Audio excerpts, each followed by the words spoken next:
historian Doug Weed says, just wait. A leader will emerge. Always does, always will. You know, we forget that, Doug, but I mean, Winston Churchill, before, you know, anyone thought he had a chance at any political life. And, you know, think about Abraham Lincoln. You're quite right, but are there periods when one doesn't? Yes, there are. I mean, tumultuous times produce leaders.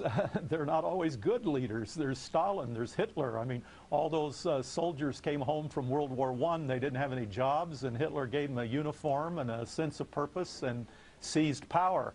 So whenever there's economic downturns this severe, and this may be the second greatest in history, there is always political upheaval. And so that's interesting. So you're saying it's bad. Either someone good or bad could emerge.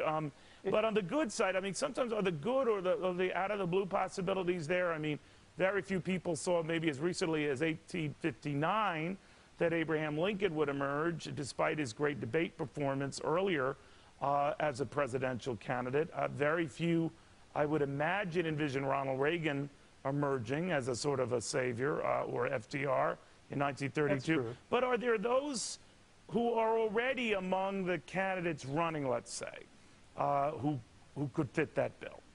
Well, in the interest of full disclosure, I'm a senior advisor to Ron Paul, and a lot of people they saw Winston Churchill. He was a pariah in his own party, to both parties. He often voted alone in Parliament, and he was ridiculed by the press, but he was right.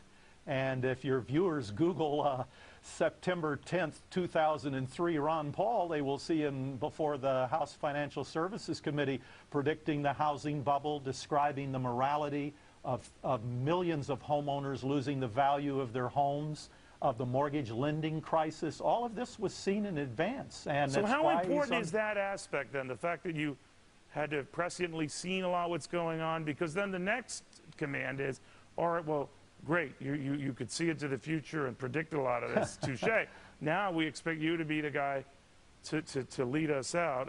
How does he pass, or others even pass muster there? Well, morally, the problem morally, the British people looked at Chamberlain and Baldwin and they said, hey, if they knew this crisis was coming, why didn't they tell us? And if they didn't know, why did we elect them? And there's the same sentiment today. If George Bush knew the housing bubble was coming, and if Obama knew that his stimulus program wasn't going to produce any jobs at all, why didn't he tell us? And if he didn't know, why is he in power? And why not turn to somebody who seems to know? So that's how these sort of things do happen.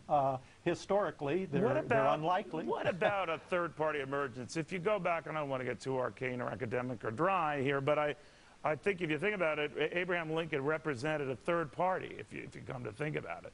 Is there a third party that could emerge here with Tea Partiers maybe playing that role, an adjunct of that? Could this become like Italy and we have a bunch of parties?